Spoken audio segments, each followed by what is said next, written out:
the economy will be largely helped. Yet remittance is not simply through cryptocurrency. It's not simply sending money. At its peak in 2014. Each transaction could cost around $35 in order to send, and it's an extremely large amount to send money already, and it's an extremely large amount already to the people who already need this remittance the most. Because the market is so volatile, that's why the transfer fees can change a lot. And because the transfer fees change so much, it may not be extremely effective in remittance as soon as the market changes. As if the market changes and the remittance is suddenly higher, then people will not be able to send money to their countries, and it's not extremely useful to depend on such a system. I'll now move on to the second clash, stating that they say that it could balance privacy and is believed to be anonymous and collects IP addresses. Yet these IP addresses are far too easily spoofed. They also gave the example that VPNs are illegal in China, places such as China, yet criminals are people who break the law. They do not care if IP addresses are illegal. Also, IP addresses are extremely hard to track, as much like money laundering. Your IP address is sent from place to place, and your information is sent from place to place. So it's extremely hard for the government to actually look at every single database to actually take your IP address, and which is why cryptocurrency can be so widely used in criminal activity. I'll now go on to the third clash, stating that it's convenient in trade and how the point that it's inconvenient in commerce. Yes, it is extremely convenient in trade between governments, yet they are supposed to be against governments as they are fighting for a decentralized currency. Why would they benefit?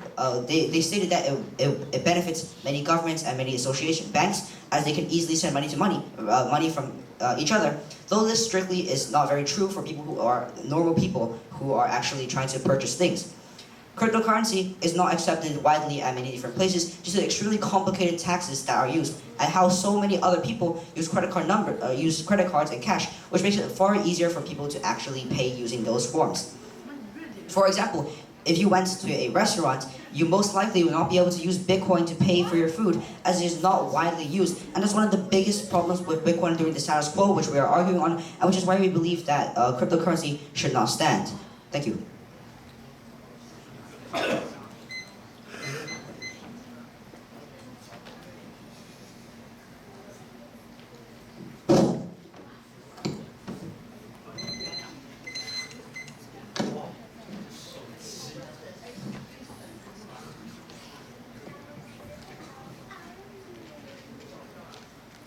Opponents ready?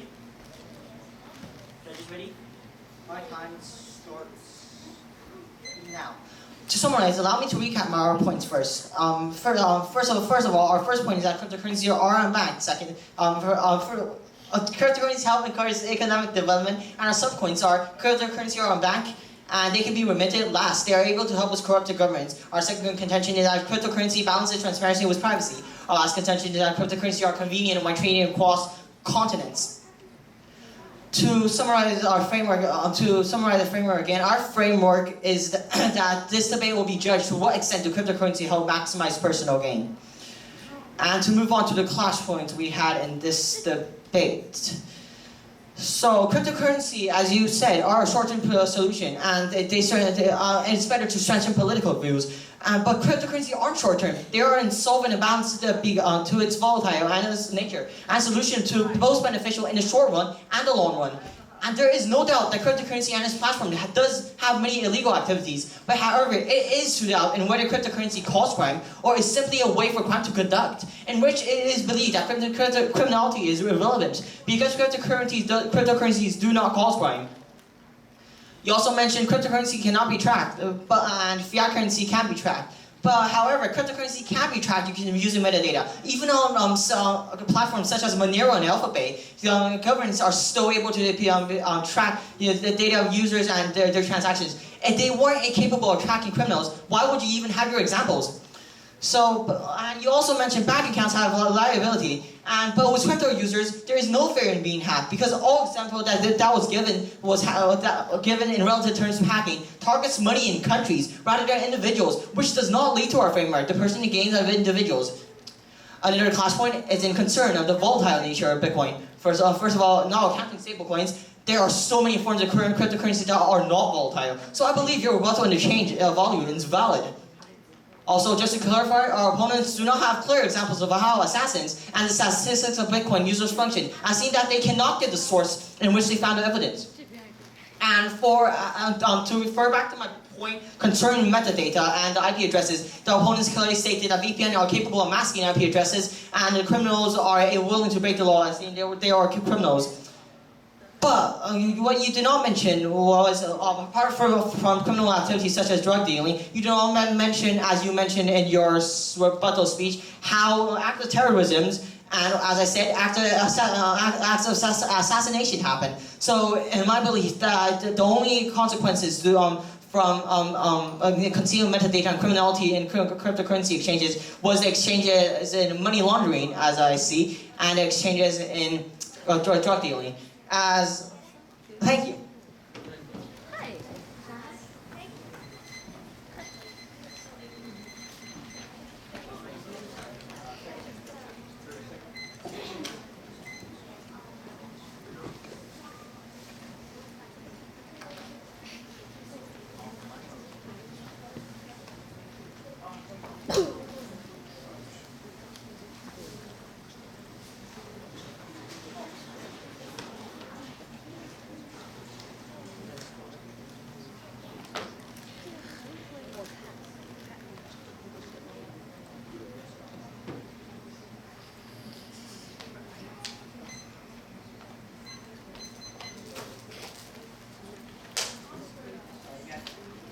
We have the first question.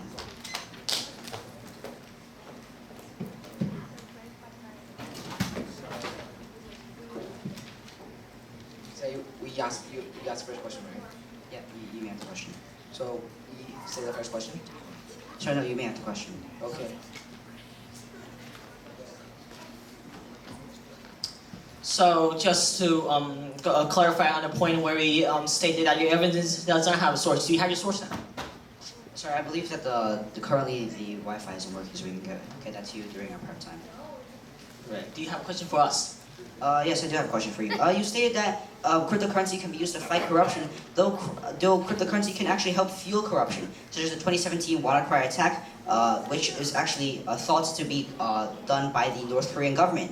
So such attacks by the government is simply not worth the benefits of actually using cryptocurrencies, as even then governments can use cryptocurrencies to actually harm their own citizens. Okay, so first of all, North Korea is an anomaly of how the governance system works, and so we believe that this anomaly that North Korea as a country, as you say, as a government hacks into people's cryptocurrency. We believe that this is irrelevant because North Korea is an anomaly.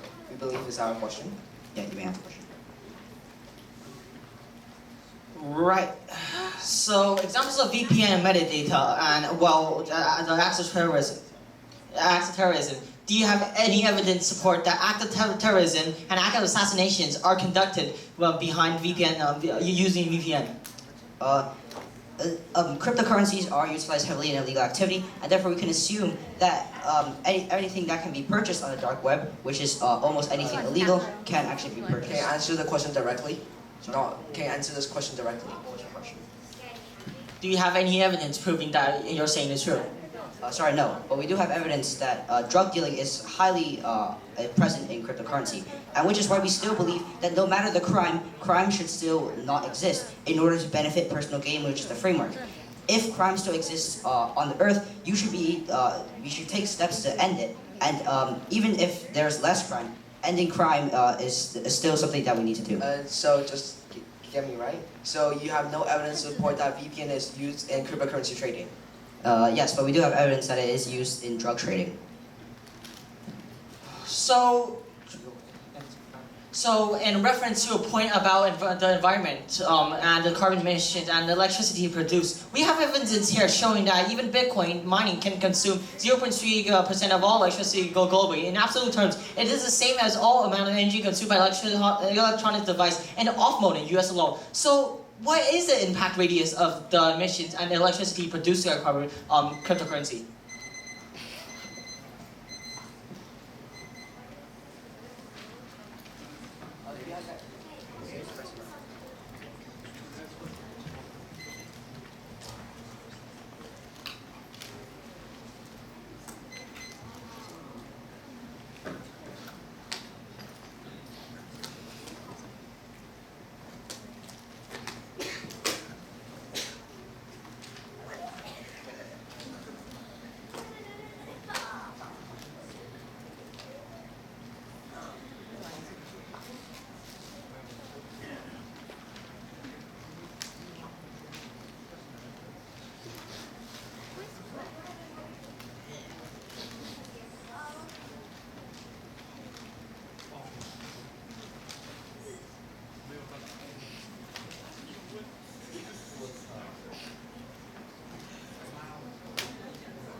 My time starts now. Honorable judges, esteemed teammates, and worthy opponents, hello, my name is Zach, and I'm the focused speaker on today's motion. Let it be resolved, cryptocurrency is more beneficial than harmful. Our team strongly disagrees with this motion. I'll be comparing our world with our opponent's world. In our world, people do not have to live in constant fear of being hacked and being poor. However, in our opponent's world, people will be living in poor conditions throughout their lives due to the plummeting economy and wake up asking themselves if they have the same amount of money they had the day before. Judge, think about it. Would you like to live in a world where you have to live in poor conditions throughout your lives and constantly living in fear of having your money hacked? Or would you like to live in a world where you can live in peace without your lives being ruined by the constant plummeting economy and money hacking? Also, in our world, drug purchasing will be lessened due to the more trackable traits of fiat currency such as money and credit cards, as opposed to the extremely hard process of actually tracking down people on the blockchain. National security is beneficial in personal gain, and cutting down on crime by eliminating their main platform is the first step. In our world, the economy is more stable, and while in our opponent's world, the economy is constantly inflating and deflating and shifting up and down. Also, the other team continuously attacked our environmental point and our hacking point, yet largely disregarded the other contention when gave responses such as in our rebuttal speaker speech and in our summary speaker speech. Our speech is far more oriented to the motion, and as we are speaking on the status quo rather than innovation, we believe that we have won this debate because we have clearly refuted all of our opponent's arguments, and the opposition team have not attacked or rebutted successfully 3 of our 5 contentions. Instead, they kept refuting the rebuttals that were said by us. 3 impacts to 2 impacts. Weighing them, we believe that we have won this debate. Thank you. 炸掉了。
As the last speaker of this debate, we'd like to cover the impact of accounting and protein. First, let's start with accounting first.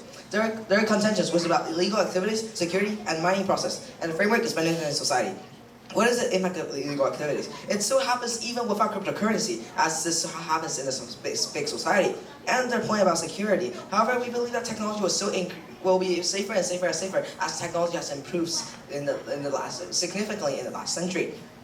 As their contention about the mining process, we believe that this, in the perspective, this won't be as bad as you would think, as the team has described. And their framework is benefiting society. We don't think their contentions fully benefit the society because